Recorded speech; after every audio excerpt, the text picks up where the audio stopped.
Good, yeah, good day. I will talk in English because it's better than my Swedish, and hopefully it will be interesting for you um, to hear something from another part of Europe, from Germany, and beekeepers how they cope with the pandemic and all other stuff in the rest of the world. So now, my name is Bernhard Heuvel.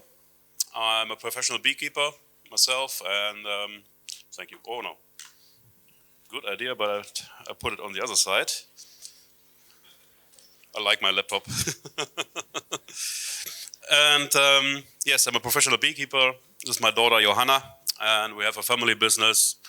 Um, I've had a bigger or mid-sized beekeeping operation, but I'm reducing right now.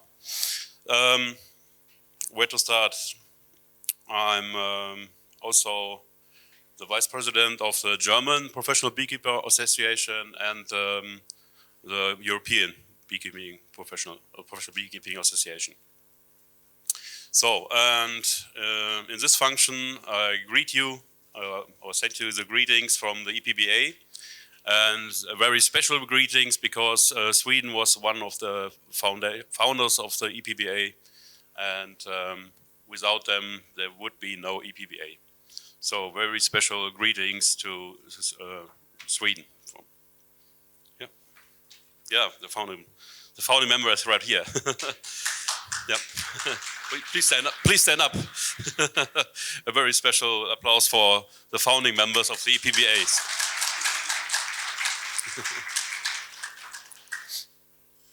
So today's topics. I want you to tell you something about beekeeping in Germany, professional beekeeping in Germany, and political work of the EPBA nowadays. After that, and as a special topic at the end, how to make cream honey or creamy honey, because it's a topic that's probably what's it called, actual in Sweden right now. In Germany, we have a long history of creamed honey.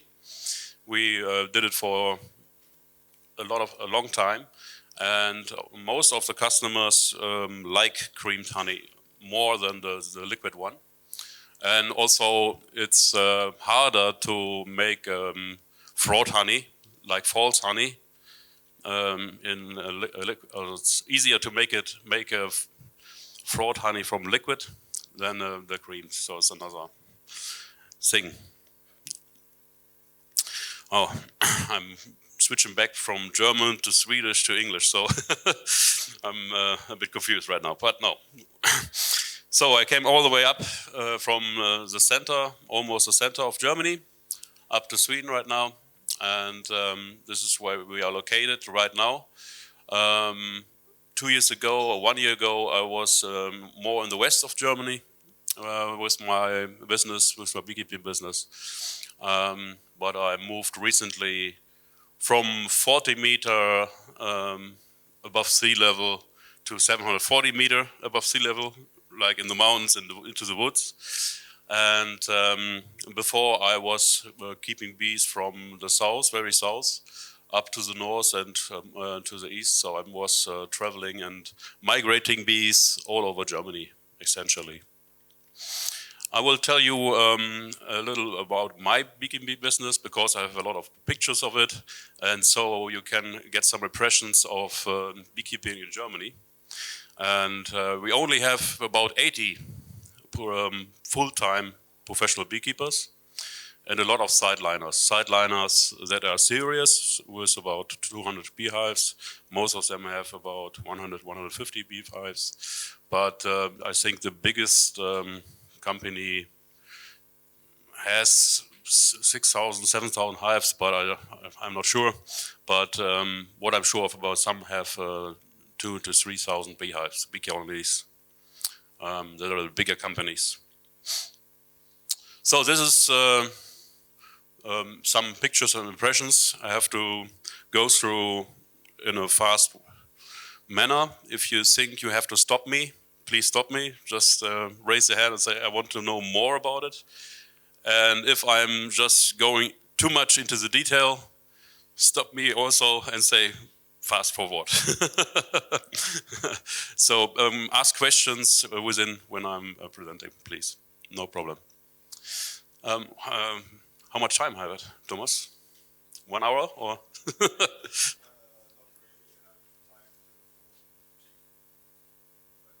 40, 30, yeah? Okay. So many pictures. I'm using the Dant hive. I put them on pellets. I fix the hives onto the pellets.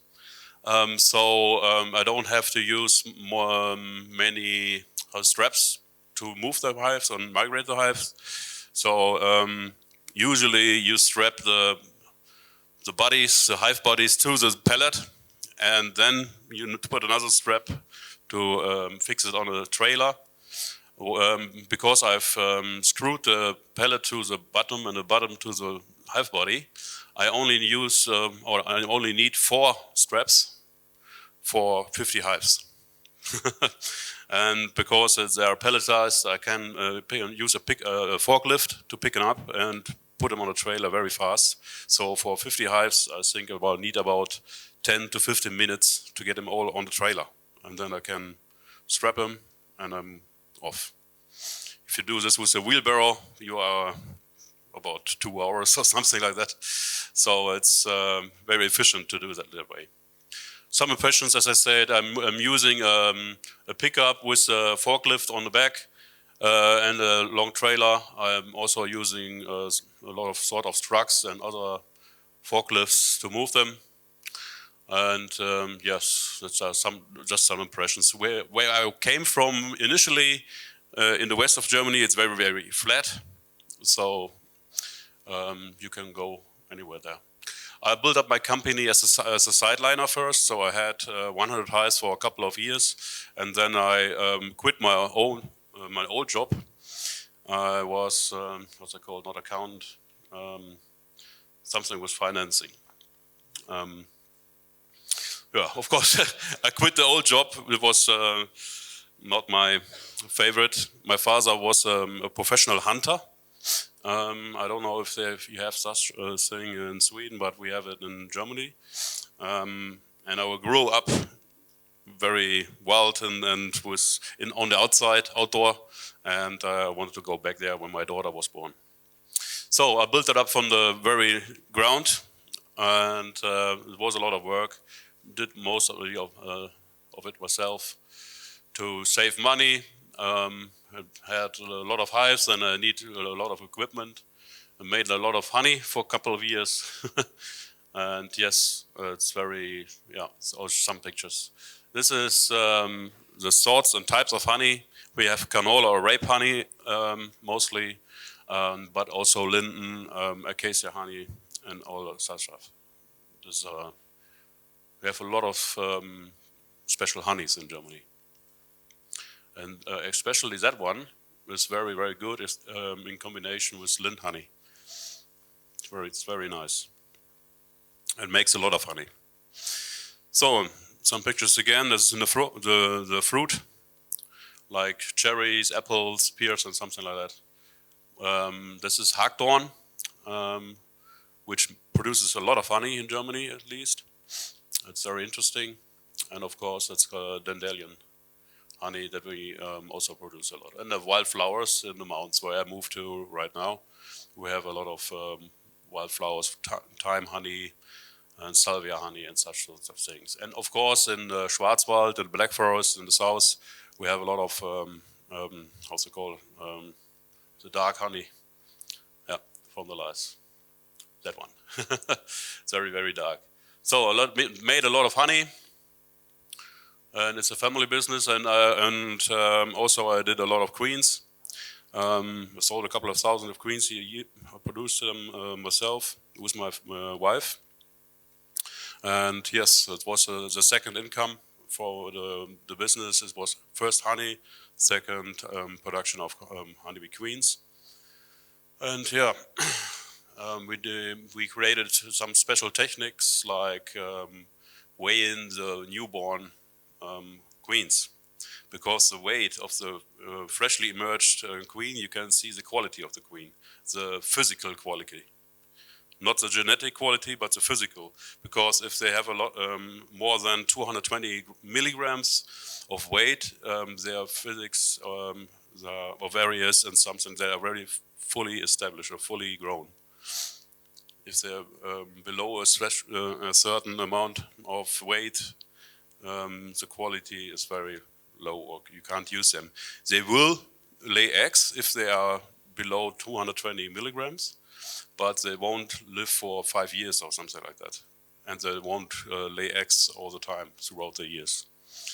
So these are some techniques that we developed to get better queens. And the quality is one thing that sells. Yeah. We're also selling 48 hours cells. So we put them in the starters for 48 hours. And then you can package them and send them. We send them all over Germany. Yeah. Mailing station, I just switched through. I like the Apidea system. They were very good to work with. Yeah, just some pictures. We market the most of the honey we produce. We market it to the other beekeepers, to the hobbyist beekeepers, because the hobbyist beekeepers have a limited amount of hives and a limited amount of honey they produce, and they go to the market too, and they sell their yearly production in 1 or 2 days. And then they come to the professional beekeepers and buy the honey from the professional beekeepers, so they can go to the market. But we go to the markets ourselves, and or went to it before the pandemic. And we sold a lot of our honey and bee wax. Yeah. Just some impressions. You learn a lot about people, about humans, and when selling honey on the market, it's very nice because a lot of light, for example, will make them stop and go for it. And you need a lot of products on your table. You need a sign above head level, because if there's a crowd in front of the hive, there's a Christmas market here, you can't see what is sold there. So you need something above the head level. A lot of stuff you learn from, and it's very politic, because you can talk to the customers or talk to the people directly, and they discuss with you bee topics, like is the honeybee dying, what about the wild bees versus honeybee discussion, and so on. And the market is the direct contact to the customer is very important, I think. Okay, but unfortunately, after the pandemic and the lockdowns we had, all the markets were closed for 2 years, and we had to switch and sell our honey to supermarkets, which is not a good idea. There's no direct contact to the customers, and of course, you don't get the full price that you could get on self-marketing. Yeah, I'm very how's it called in English? I'm very not excited for bees, but I'm burning for bees and beekeeping and people, and I try to teach beekeeping to all kinds of people. And I don't use a veil at any time, and I don't use veils with my visitors and my trainees. So they get in direct contact with the bees, and it's a good way to get respect for the bees and a direct contact. Yeah. Just some impressions how we work. So we had a very interesting time last 2 years.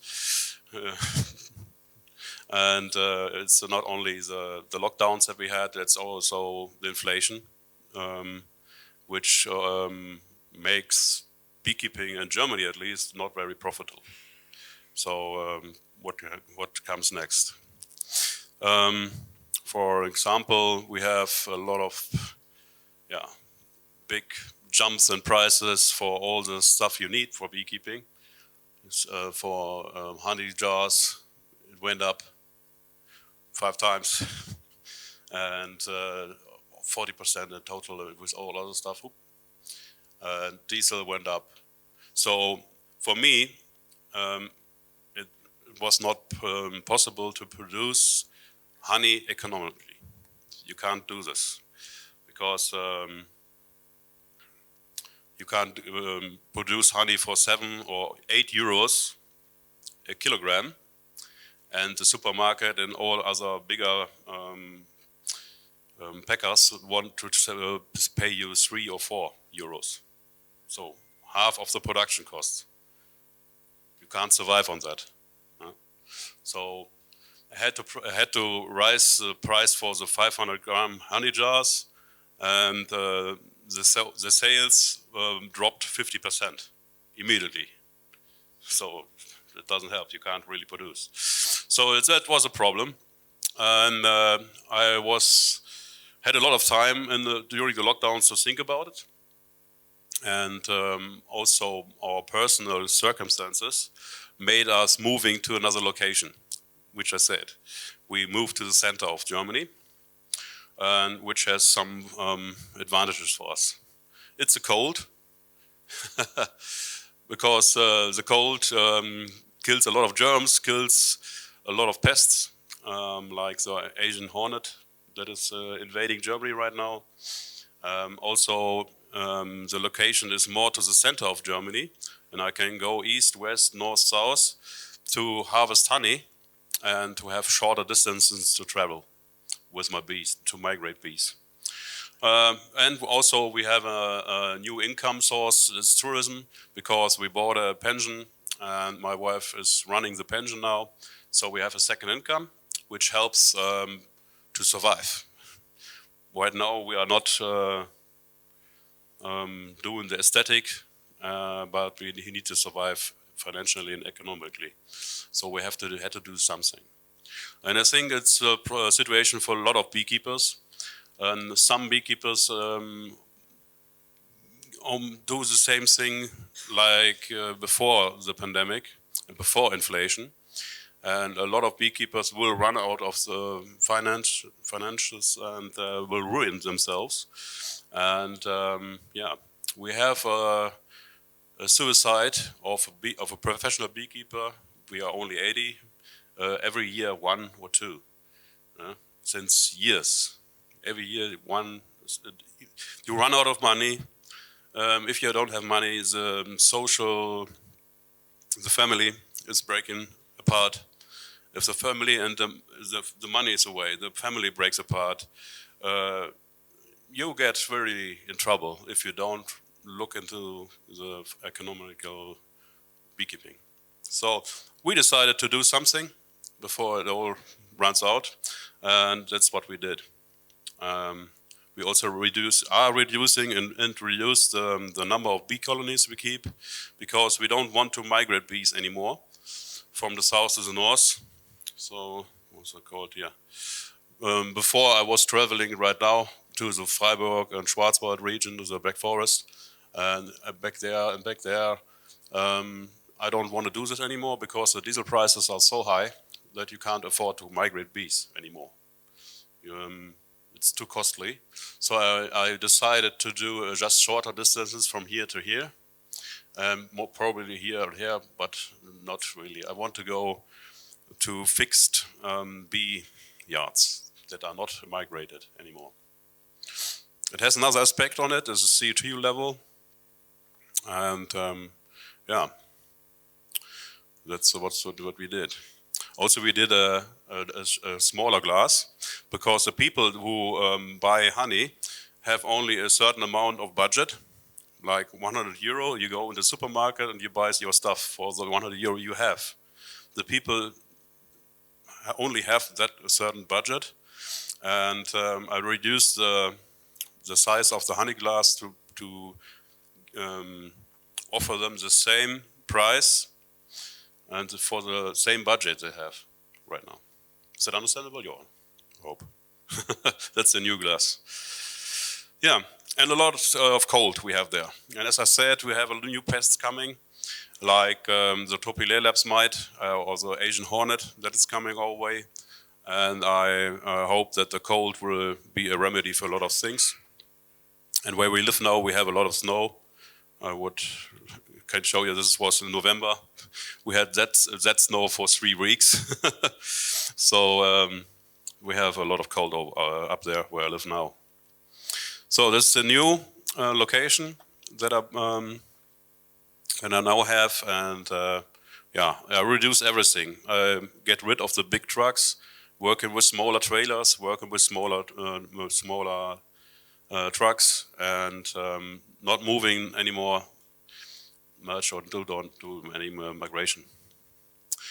Go to the fixed apiary sites, and I'm reviving the traditional sites. These are old sites, like 50 or 60 years old, in a castle like this, and they had old beehives in there, and I clean them up right now. I revive them and put bees in them, and do go for fixed apiary sites. Yeah, this is the pension we have, so I do a lot of cooking there too. I have more time because I have less colonies. I have more time. I'm working with horses. This is a personal thing, but I think there's a lot of stuff like fishing and having a good time. And I worked hard before, very hard, for a couple of years, working my ass off, as you could say. And I'm now enjoying a more relaxed lifestyle, and yeah, it's also economical. But I really like beekeeping and strong beehives. And this is in October last year, and that's the way I showed them yesterday to other beekeepers too. But that's the way I want bee colonies look like in the autumn. And the next one is on January. So it's the 1st of January where I open the same hive. And I want to make all hives look like that.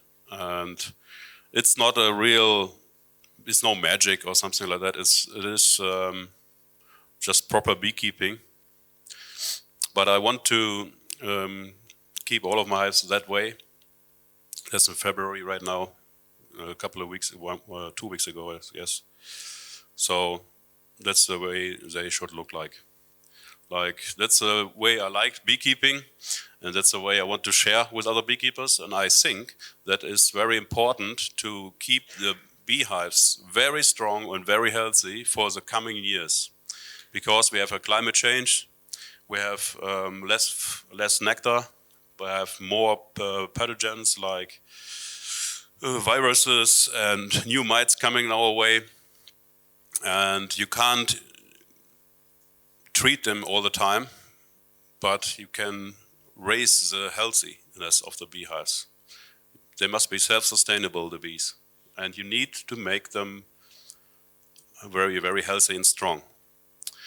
I would like to talk about how to make them strong, but I think you have very good beekeepers here in Sweden too, who can teach you that. But keep an eye on them, on the bees. That's what I want to say. So we have a lot of problems like inflation. That was an example. My operation was an example for many beekeepers in Germany. We have inflation. We have a lot of costs. We have new pests coming our way. We have a lot of political stuff going on. A lot of conservists or nature conservists, like how's it called, environmentalists in Germany, are attacking beekeepers right now. And beekeepers and their bees are driven out of the apiaries because it is said that the honeybee harms the wild bees, how's it called, not non-social bees, the the solitary bees. That is what's said. And it's a political attack. Because in Germany, especially in Germany, we had a strong movement in the last 10 years. Beekeepers and environmentalists working together to get rid of the pesticides and so on. And now they try to divide the environmentalists from the beekeepers, so they don't have the political power. And they do this through this attack.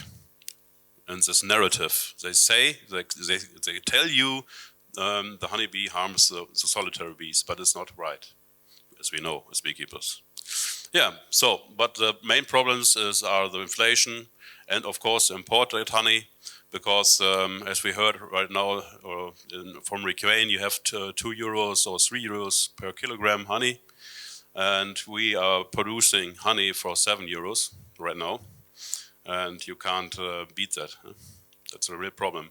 And we have a lot of agreements from on a EU level with other countries that all the honey that is imported don't have any taxes on it. So it's duty free. The incoming honey don't have any taxes on them, and that's not protecting us. It's difficult. It turned out that one foundation, a private foundation, that has 120 million euros in finances, was the source of the political attack. And what they do, they use science as a weapon against the beekeepers. But yeah, it's just a misuse of science. It's not really, yeah.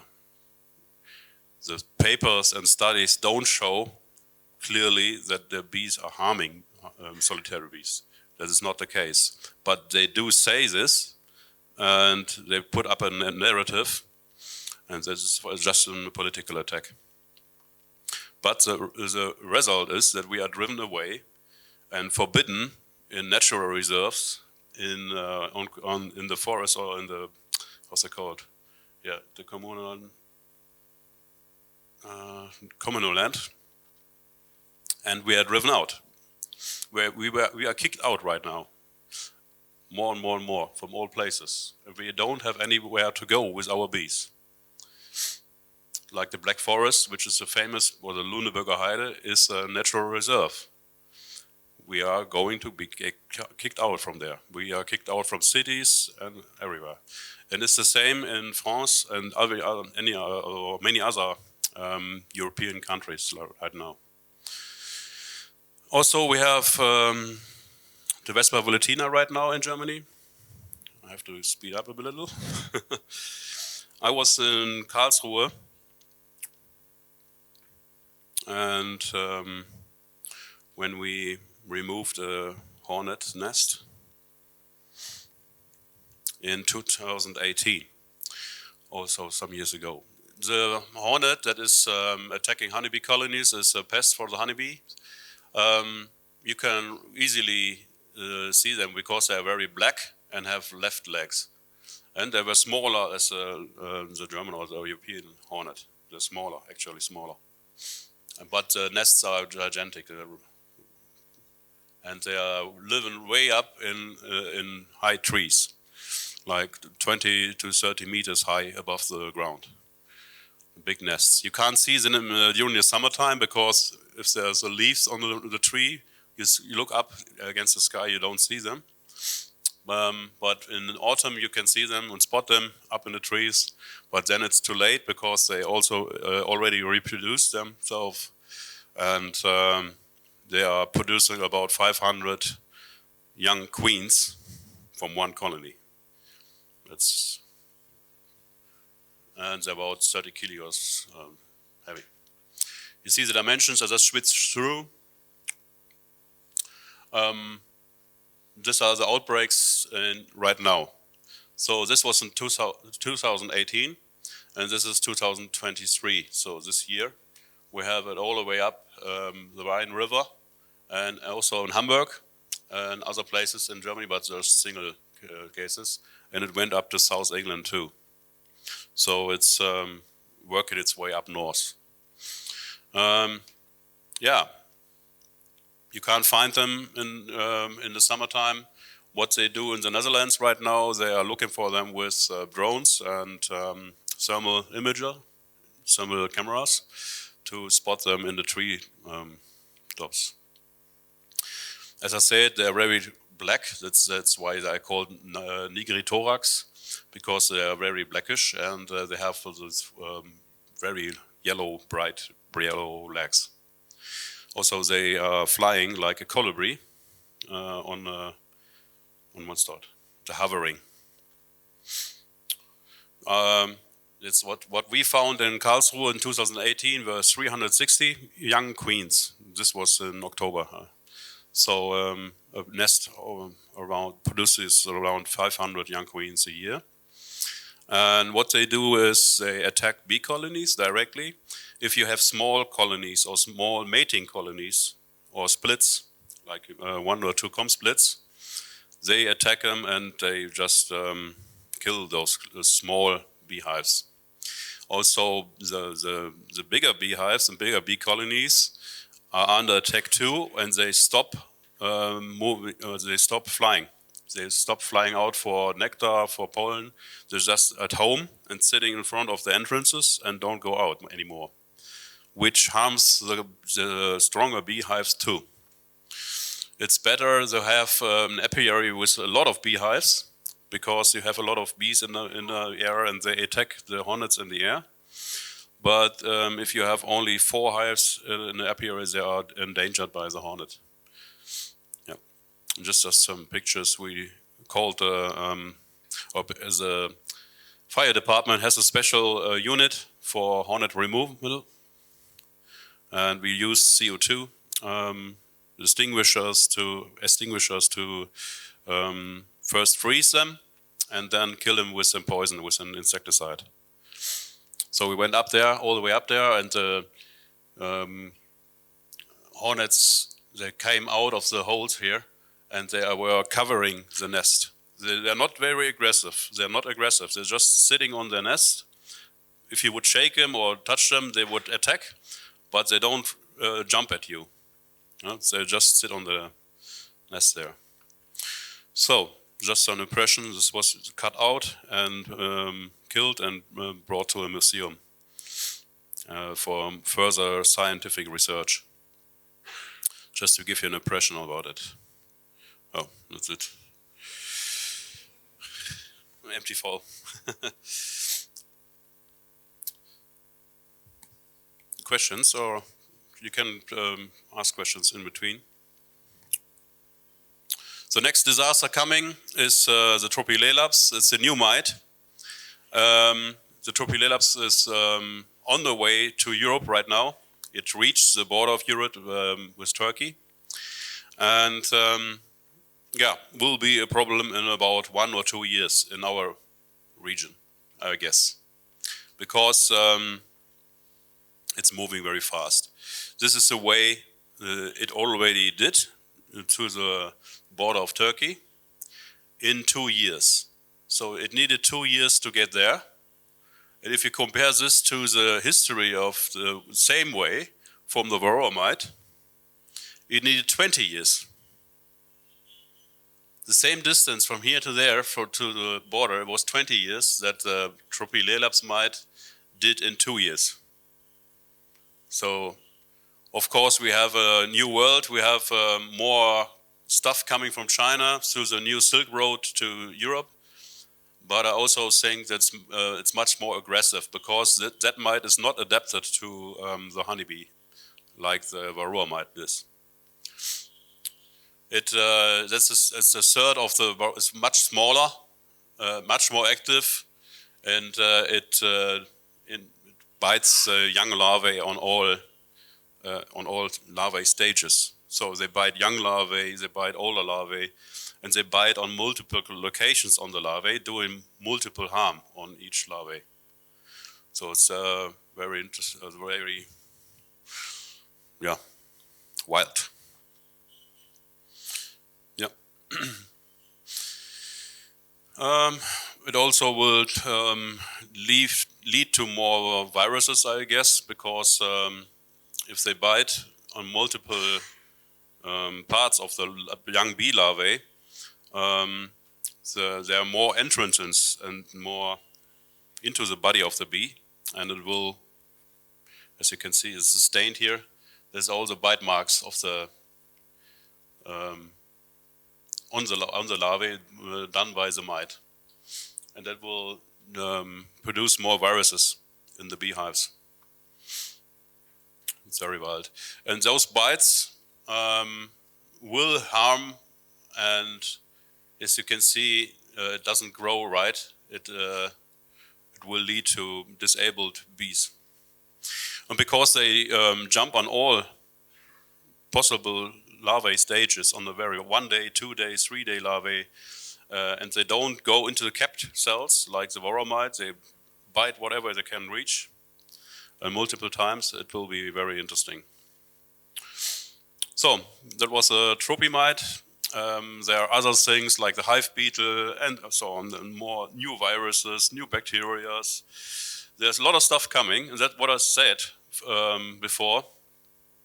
You can't invent new treatments. We have the voromite for 30, 40 years maybe, at least in Germany, and we did not invent anything very 100% thing to get rid of the mites. So we are now facing multiple dangers in Germany and in European countries too. And all we can do is we can make very strong and very healthy hives first, and then they have to cope with the new dangers themselves. The bees have to help themselves. That's what I think. So we go to on the European level. The EPBA now, almost all European countries are member of the EPBA. Slovenia is coming right now, or maybe, we don't know. Portugal is coming back. And what's missing is Spain and Italy. Italian were member of the EPBA, but they split out and founded a beehive. But our president, that's the president of the EPBA right now, is a Franck Arletru, and is a French one, and he is also the vice president of the beehive. So we are working together with the beehive too. So we are on a European level. We are all working for the bee politics.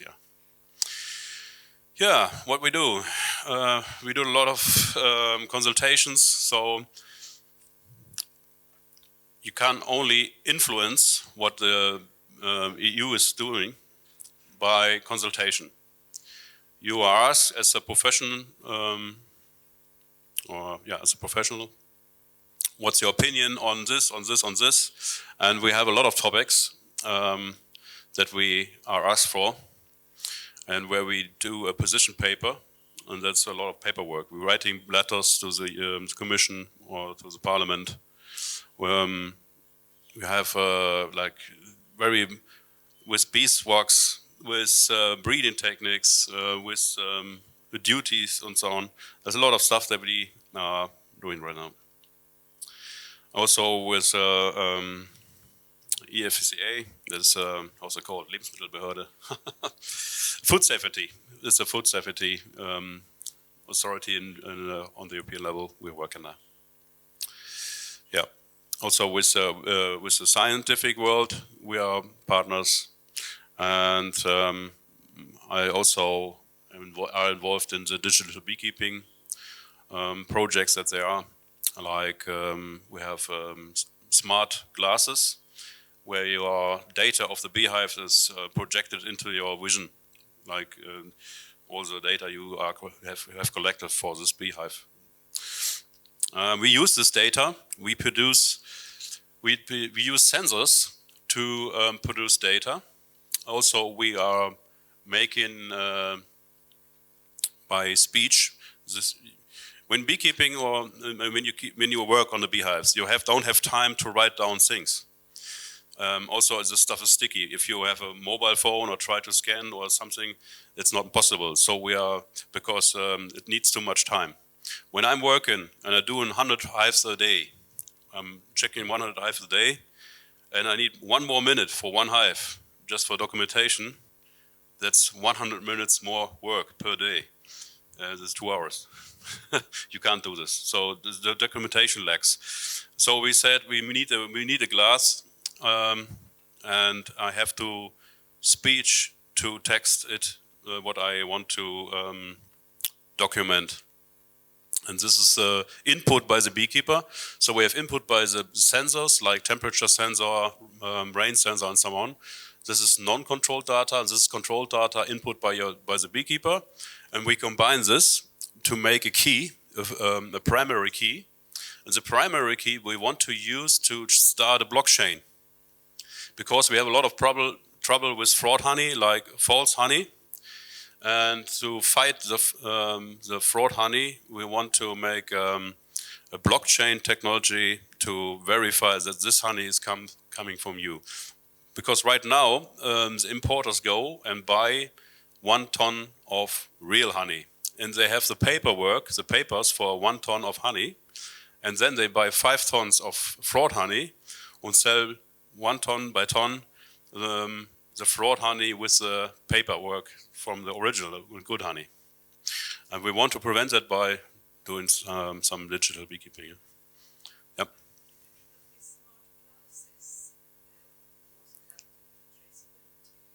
Yeah. They have traceability, yeah. It adds on too. Also, we have a lot of breeding stuff and plant breeding, so we need to keep our honey free from GMO.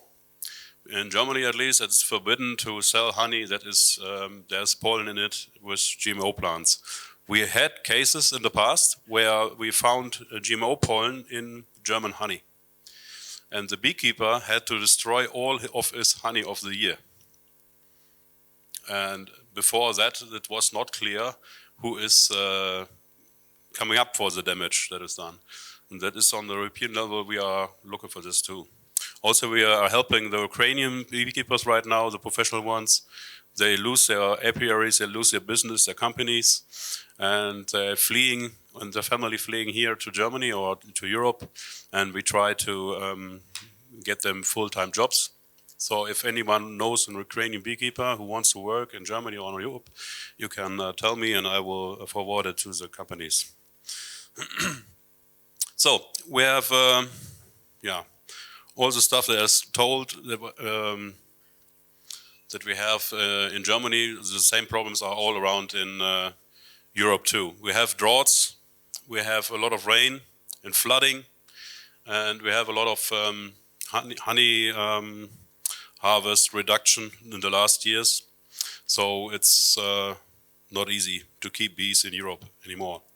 As you see here, the honey harvests drop while a lot of more beehives are kept in Europe.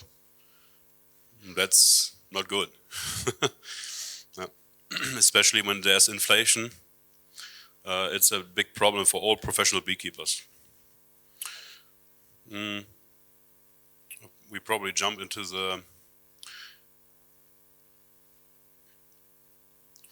this is the market data of the Europe.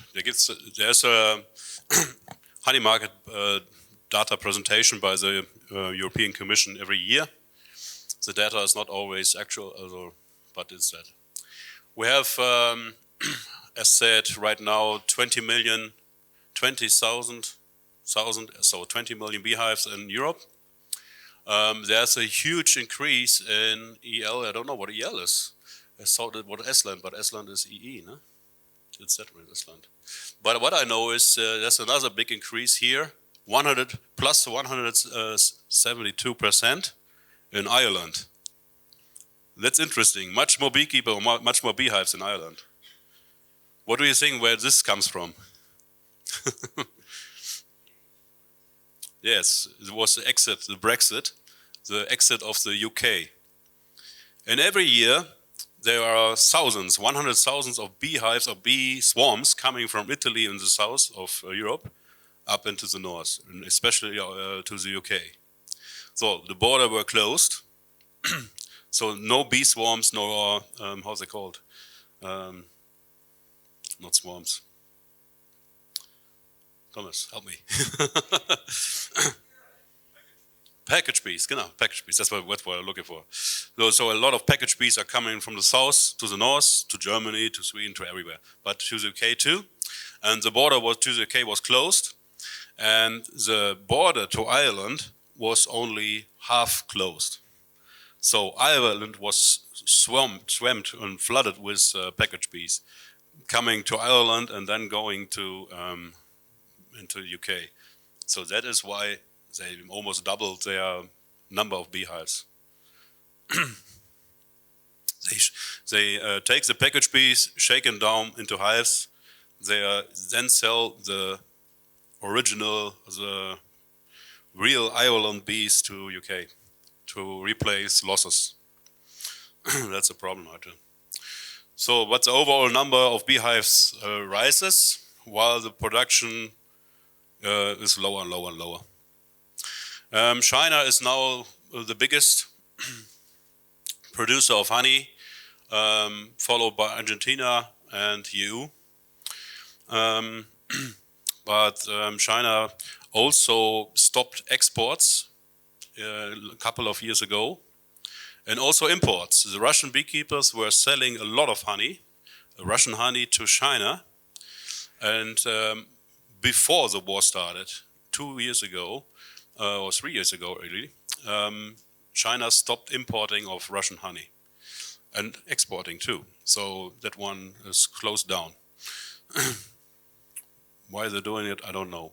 But the fraud honey that initially came from China, so the false honey that came from China, is now coming from India. So that changed.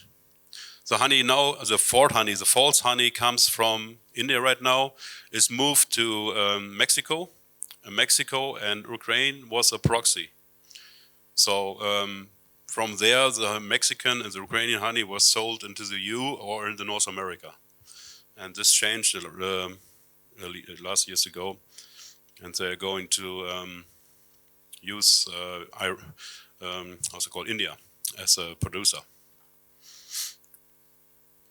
Yeah, we are, on the other hand, the second biggest importer of honey because we are not self-sufficient. 40% of the honey that we consume in Europe is imported. So we don't produce much honey. An example for Germany, we are consuming about 100 tons a year, and we only produce 20 tons. So it's just 80% of the honey in Germany is imported. Yeah, that's it. And also, if you see the, sorry if I'm switching here, but if you see the prices, where are the prices? Okay, coming. That's another thing from Ukraine. Now we have the war in Ukraine. As you see that the export of honey and the import into the EU, into Europe, is dropping, of course. It's not a real good supply. On the other hand, financially, the packers that send honey from Ukraine are getting much more euros for their honey that they send. So that's what I searched for. Oh, I'm already over my time. So China is still selling honey for about €1, €1.30, and even within the EU, like Romania, Hungary, or something, they are selling like €2 or €3 a kilogram honey, while the production cost of honey in Germany, for example, is €7 right now. So that was just a little excursus. I have to speed up a bit. So we're involved in a lot of projects on the EU side. Pesticides still is a big problem because we always have large-scale pesticide issues and poisonings in beehives. In Bulgaria, in Romania and Hungary, but also in Germany. The second biggest problem is beeswax, false beeswax, because the beeswax was frauded for years and years and years, but they started to use much more and more palm oil, stearic acid, the stearine, to fraud beeswax. And I just show you the symptoms of the beeswax. I know. What did I have put it in here?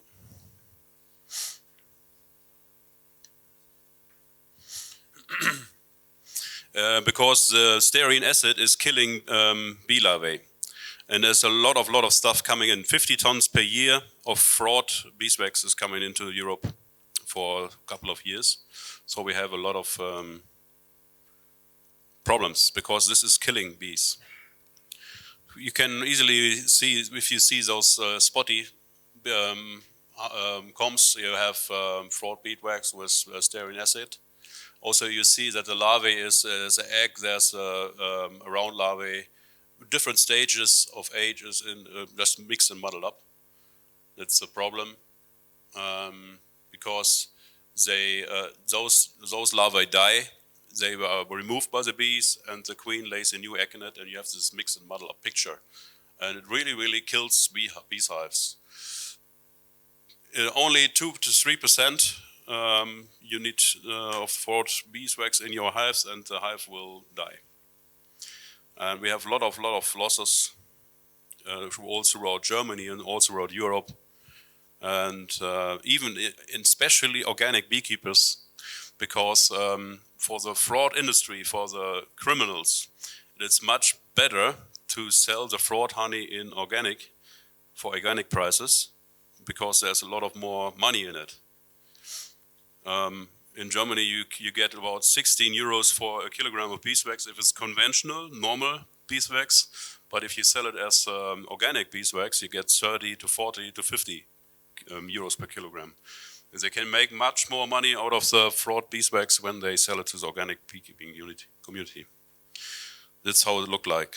If you see something like that, it's most probably fraud honey, and it kills bees. It's scientifically proven right now that stearine acid kills bees, and they did a lot of testing. And if you see pictures like that, it's different concentrations. You have the fraud honey. What we do about it, I don't use any foundations anymore. I first switched to plastic foundations, but then I going to use foundation strips on the top and on the bottom. So the bees connect the comb to the bottom of the frame, and if it's connected to the bottom, it's stable. You can move the hives, migrate the hives, and you can put it in an extractor. So I don't need to use don't need to use foundations anymore. Okay, that's just a small excursus. Conflict. Yeah. Another topic is CO2 emissions, because countries like Argentina and the South American honey-producing countries are looking into a marketing gag. They want to lower the CO2 emission per honey and want to get it neutral for the best. But if you really see that for 1 kilogram of honey, you produce almost 2 kilograms of CO2. That's because we put a lot of energy in it. We are using diesel to move our hives. We are using a lot of energy to heat honey, to cream honey, or to pack honey. Yeah, a lot of problems in the beekeeping world on the European and national level. Of course, we don't give up. We are doing something. Like myself, I just moved my whole business. I reduced it. I'm trying to survive economically, and I try to teach others to survive economically. That's probably very, very important. And also, we need to do politics. If we don't be political, nobody else will do it for us. Nobody will come and save us. As beekeepers, as professional beekeepers, we need to do it ourselves. And just a few seconds about cream and honey. It's very, very easy. You can do it very complicated, but these are the steps to get fine cream honey. And the most important thing first is that you have to melt the honey and thaw the honey, so it's very, very liquid. And if it's liquid, then you have to sieve it, put it through a sieve, and then you have to put it into the right temperature, below 12 degrees Celsius, and then you just move it. That's about it. It's no more. I use a so-called, how's it called in English? I don't know. It's like a spiral heater from Scienti, and you can thaw a honey in about a day, probably half a day. It's very quick, and also it is very HMF sensitive, so it's very good. After that, I use a drum pump. You just stand it into the drum, and the drum pump will pump it to the creamer. This is, how's it called in English? A snail.